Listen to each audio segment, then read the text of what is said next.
Tuesday will mark 55 years since two of America's most influential intellectuals faced off in a debate in England at Cambridge University's debating society, the Cambridge Union. It was a debate about race, one that still fascinates and resonates today and is the subject of a new book. NewsHour Weekend's Zachary Green has our story. The trouble in America where the Negro community is concerned is a very complicated one. It comes as a great shock to discover that the country, which is your birthplace and to which you owe your life and your identity, has not in its whole system of reality evolved any place for you. On the evening of February 18th, 1965, two cultural giants, James Baldwin and William F. Buckley Jr., squared off in person for the first time.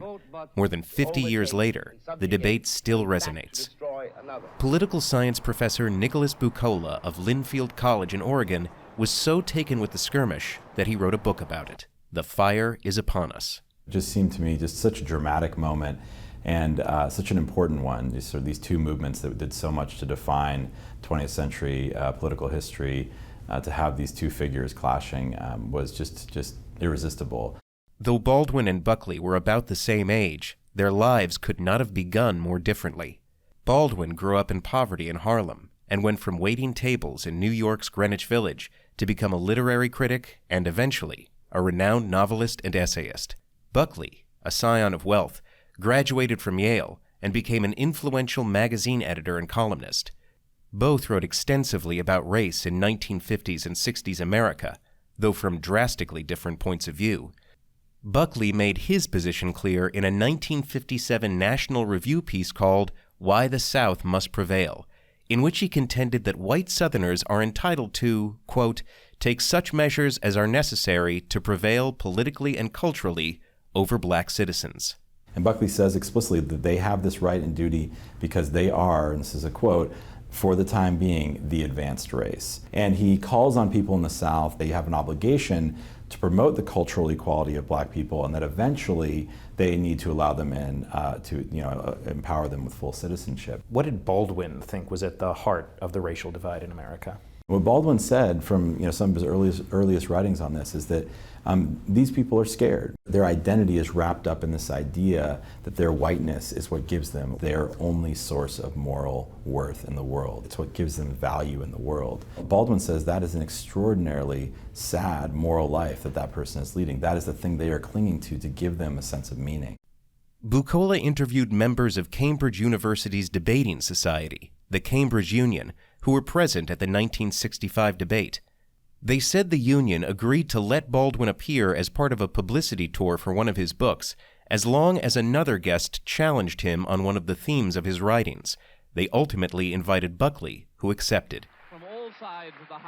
The motion debated was this: the American dream is at the expense of the American Negro. Good evening.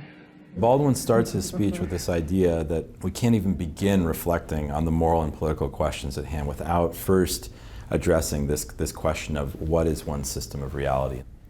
The Mississippi or the Alabama sheriff, who really does believe when he's facing a Negro boy or girl that this woman, this man, this child must be insane to attack the system to which he owes his entire identity. Of course, for such a person, the proposition of which we're trying to discuss here tonight does not exist. There's this one kind of remarkable point in the speech where Baldwin suddenly shifts from speaking in the second person to speaking in the first person. I am stating very seriously, and this is not an overstatement, that I picked the cotton, and I carried it to market, and I built the railroads under someone else's whip for nothing. For nothing. What do you think his purpose was in making this shift? Baldwin wants to call on everyone watching that debate to recognize that white supremacy is not something in the past, it's something that's central to all of our lives, and that we are all in some sense complicit in it, and we all have a responsibility to fight back against it. And he talks about the ways in which the moral lives of white people have been destroyed by this plague called color. No matter what disaster overtakes them, they have one enormous knowledge and consolation, which is like a heavenly revelation. At least they are not black. Now, I suggest that of all the terrible things that can happen to a human being, that is one of the worst. I suggest that what has happened to white Southerners is in some ways, after all, much worse than what has happened to Negroes there. When Baldwin ended his remarks, he received a standing ovation. Then it was Buckley's turn to take the floor. It is impossible, in my judgment, to deal with the indictment of Mr. Baldwin unless one is prepared to deal with him as a white man. This is a strange argument for many of us to hear, but here's what Buckley had in mind. For Buckley, part of the experience of being treated as a black person was to not have one's ideas taken seriously. And so Buckley's argument was that I will treat Baldwin as a white man. That for Buckley, that meant I will take his ideas seriously, and I will call him out for the ideas that I think are dangerous. Buckley went on to describe what he saw as the causes of racial inequality in America. One is the dreadful efforts to perpetuate discrimination by many individual American citizens as a result of their lack of that final and ultimate concern which some people are truly trying to agitate the other. Is as a result of the failure of the Negro community itself to make certain exertions which were made by other minority groups during the American experience. Buckley is very careful to say there are individual white people, so it's not a collective problem. There are some bad apples out there, and that needs to be addressed. But then he says, really, the central problem is that African Americans aren't taking advantage of the opportunities that are available to them. At the time of the debate in early 1965, the Voting Rights Act had not yet passed, and black people in the South still faced enormous barriers at the ballot box. At one point during Buckley's remarks, an American audience member interjected. One thing you might do, Mr. Buckley, is let them vote in Mississippi. I think actually what is wrong in Mississippi, sir, is not that not enough Negroes are voting, but that too many white people are voting.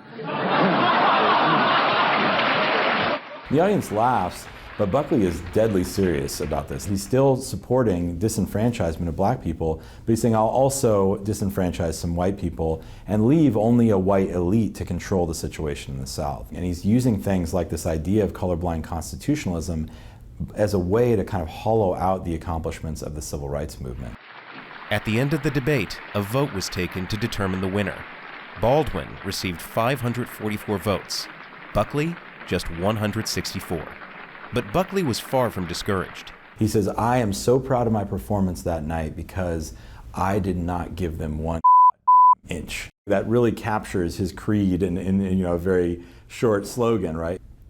In Bucola's final analysis, the divide between Baldwin and Buckley is reflective of the political divide facing Americans even today. To be a patriot for Buckley meant standing up for the institutions and ideas that you take to be central to the American political experiment, and he viewed his role throughout his life as being somebody who would be a guardian of those ideals against ideas and institutions and groups that he thought were threatening to those ideals. Baldwin says that patriotism requires a constant criticism, a constant reflection on the ways in which we're falling short of our ideals. And to love one's country means that we have to do that together. It's the foundation of morally how we ought to behave, how we ought to live together, and it's the foundation politically of what we need to do as a country to move closer to justice.